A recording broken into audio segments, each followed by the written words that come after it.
You won't believe what happened when a simple HOA fine turned into a full-on neighborhood drama. It all started when my wife got hit with a $2,500 fine from our homeowners association. Yeah, that's right, $2,500 over something we didn't even realize was an issue. At first, we thought it was just a mistake or maybe some kind of misunderstanding. But then things took a sharp turn for the worse. That's when the infamous HOA Karen came into the picture.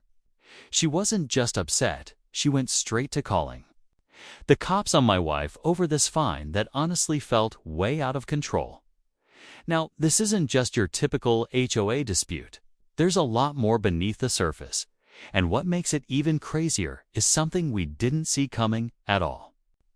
See, Karen wasn't just any angry neighbor. She actually had some kind of power within the HOA that we didn't know about. In fact, she swore in the cop herself. Yes, you heard that right, she literally administered the oath. It felt like we were caught in the middle of a setup we had no idea was brewing. I want to take you through every part of this story from the moment the fine landed in our mailbox to the intense confrontation with the HOA, and then the police showing up at our door like it was some kind of crime scene. We'll dig into how this $2,500 fine spiraled into something much bigger and how the community's rules can sometimes feel more like traps than protections. But what happened next? How did the police handle the situation once they realized what was really going on? And what does it mean for us moving forward? Stay tuned, because this story is far from over.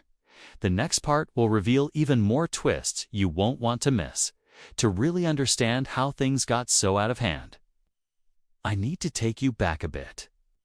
My wife and I moved into this neighborhood a couple of years ago, hoping for a quiet, friendly place to call home. We knew there was an HOA, but honestly, we never expected it to be this strict or to become such a headache. At first, everything seemed normal. We followed the basic rules, paid our dues on time, and kept the yard tidy. But apparently, there was one rule we didn't fully get right. And that rule came with a massive $2,500 fine. For something so small, it felt like a punch to the gut. That's when Karen started making waves. She's one of those people in the HOA who acts like she owns the whole neighborhood. Always watching, always judging, and quick to call anyone out for the smallest thing. But what shocked us the most was when she didn't just send a letter or knock on the door, she escalated the situation by calling the police. We thought the cops would just come, listen, and leave. But things were far from simple. Here's where the story takes an unexpected twist. Karen's involvement went beyond just being an angry neighbor. Turns out, she holds an official position in the HOA, and part of her role includes working closely with local authorities. In fact, she swore in one of the officers who came to our house that day. It felt like the whole system was rigged against us, like we were up against a wall with nowhere to turn. As we stood there, trying to explain our side, tension filled the air. The cops were polite but firm, and Karen looked like she was ready to take it even further. I kept thinking, how did a simple fine blow up into a situation where police were involved and power dynamics played out in front of our eyes? Oh, it was Karen really after? And how far would she go to make us pay? The answers weren't coming easy, and the mystery was only getting deeper. The more we tried to understand the situation, the more tangled it seemed to become. The $2,500 fine wasn't just about some forgotten rule, it was wrapped up in a web of HOA politics that none of us were prepared for. From what we gathered, Karen had a reputation for pushing the rules harder than anyone else. Some neighbors whispered that she used her position to target certain people, but we didn't want to believe it at first. Now, seeing her so determined to involve the police over something like this, doubts started creeping in. Meanwhile, my wife was shaken. She's always been the kind of person who prefers to keep peace and avoid conflict, but this ordeal was testing her patience like never before. The stress from the fine, the accusations, and now the cops knocking at our door was a lot. She tried to talk to Karen, hoping to find some middle ground. But Karen wasn't interested in compromise. It felt like she had already made up her mind, and nothing we said would change that. I also started hearing different stories from neighbors. Some said the HOA was cracking down harder since they wanted to raise fees. And fines were their way of pushing people out or making extra money. Others insisted Karen was just trying to keep the neighborhood perfect. But it was clear that perfect meant something very specific, very strict. There was an underlying tension in the community, as if everyone was waiting to see who would be the next target. Then there was the police involvement. The officer who showed up seemed caught between following protocol and being pulled into HOA politics. We wondered how much power Karen really had, and if the law enforcement there was willing to look the other way just because she swore in some of the officers. It felt like the line between neighbor disputes and official authority was blurring, and we were stuck right in the middle. With all these angles coming into play, the whole situation was far from simple. The fine was just the tip of the iceberg, and the deeper we got, the more we realized this was about control, power, and maybe even something personal. But what did Karen really want, and how would this all end? The tension was only growing, and we were running out of options fast.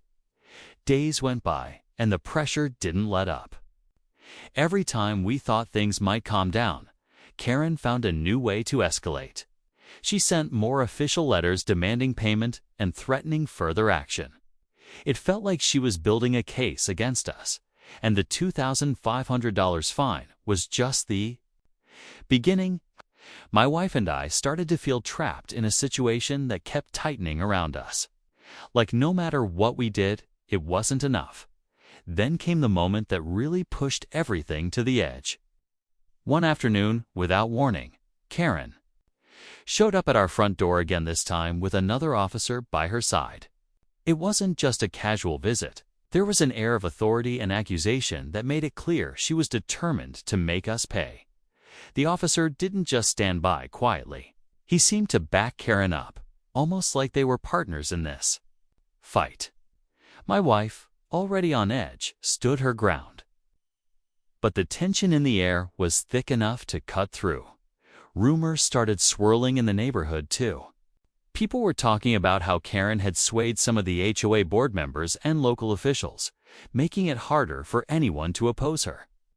It felt like the whole system was stacked against us. Our friends warned us to be careful, saying Karen wasn't someone to mess with. It was hard not to feel overwhelmed when it seemed like every door was closing at the same time. We discovered there might be some secrets behind that $2,500 fine, details that no one was telling us. Why such a huge amount for what we thought was a minor rule? Was there something else going on? And what about the cop she swore in?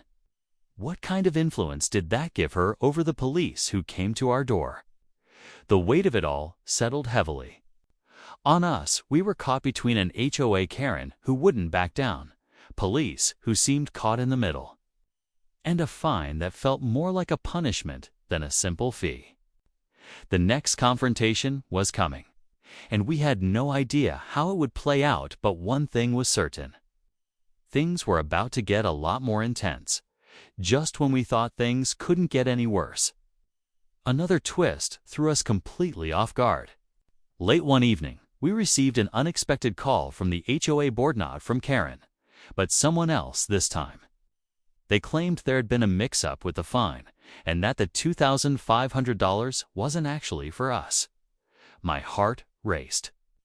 Could this be a mistake? A chance to clear everything up? But before we could even breathe a little easier, we found out something far more unsettling. Karen had been quietly pushing through a new set of community rules that no one really knew about. Rules that gave her even more control over fines, enforcement, and even how the police got involved. It was like she was rewriting the playbook behind the scenes, and we were stuck in the middle of it without a clue. The fine we were fighting over might have been a red herring or maybe just a piece of a much bigger plan. Adding to the confusion, the officer who had come to our house suddenly showed up at a neighborhood meeting. But this time, he wasn't.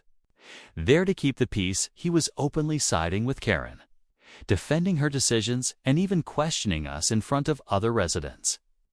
It was clear the lines between HOA authority and local law enforcement were more blurred than we realized. How much power did Karen really hold? And why was the police force backing her so strongly? With this new information, the stakes shot through the roof. It wasn't just about a fine anymore. It was about control, influence, and maybe even something personal. The community we once thought was safe and welcoming suddenly felt like a battlefield. My wife and I had to figure out how to protect ourselves in a fight that was bigger than just an HOA dispute. And as the tension boiled over, we realized the next move could change everything, but the question was, who would make it first? Everything came to a head one afternoon when my wife and I finally decided to confront the HOA board in person. The tension in the room was thick as we laid out everything: the $2,500 fine, Karen's aggressive tactics, the police involvement, and the suspicious new rules she had pushed through behind closed doors. For the first time, some of the other board members seemed taken aback. It became clear that Karen had been acting without full approval, using her influence to bend the rules to her advantage. As we spoke, an official from the police department who had been quietly observing stepped forward. He confirmed what we had suspected. Karen's connection with certain officers was informal at best and didn't grant her any special authority. In fact, some of the officers had been misled by her about their role, creating a serious conflict of interest. This revelation shifted the entire room's energy. Karen's confident facade began to crack. Under pressure, she admitted to pushing the fine to intimidate us, hoping to scare us into silence. The board voted unanimously to rescind the fine and launch an independent review of HOA practices to prevent future abuses of power. We felt a mix of relief and vindication. But the battle had taken its toll. Just when we thought it was over, another surprise came. One of the neighbors quietly approached us afterward, handing over a stack of emails showing Karen had been planning this whole campaign for months, targeting several families. The HOA drama wasn't just a one-time conflict, it was part of a much bigger pattern. We realized the fight wasn't over, but now we had proof and the support of others. This wasn't just about a $2,500 fine anymore. It was about standing up for fairness in our community. As we left the meeting, the weight lifted, but the road ahead was still uncertain. One thing was clear: sometimes the smallest disputes expose the deepest truths. And we were ready to face whatever came next. After the meeting, things slowly began to change in our neighborhood. The HOA board's decision to rescind the $2,500 fine was a huge relief. But more important was the commitment to review how the HOA handled fines and enforcement moving forward. It wasn't just about us anymore. Our experience had sparked a broader conversation about fairness and transparency in the community. Karen's influence started to fade as neighbors became more aware of what was really happening behind the scenes. Several families who had been quietly dealing with similar issues found the courage to speak up. Together, we pushed for clearer rules and better communication from the HOA, so no one else would have to face what we went through. Looking back, it's clear how easily small conflicts can spiral out of control when power goes unchecked. What started as a frustrating $2,500 fine turned into a fight for respect, honesty, and justice in our own neighborhood. It reminded us that standing up for yourself isn't always easy, but it's necessary when things don't feel right. My wife and I learned a lot from this experience about community, resilience, and the importance of knowing your rights. The police involvement, the surprise twists, And even Karen's unexpected moves all showed us how complicated HOA disputes can be and how important it is to stay calm. Gather facts and seek support. If there's one thing we want you to take away from this story, it's that no matter how unfair or intimidating a situation seems, there's always a way to push back and protect what matters. Sometimes, it takes facing difficult challenges to bring about real change, and that's exactly what happened here. Thanks for listening to our story. If you've ever dealt with an HOA issue or felt overwhelmed by neighborhood conflicts, remember, you're not alone. Stay informed, stay strong, and keep standing up for what's right.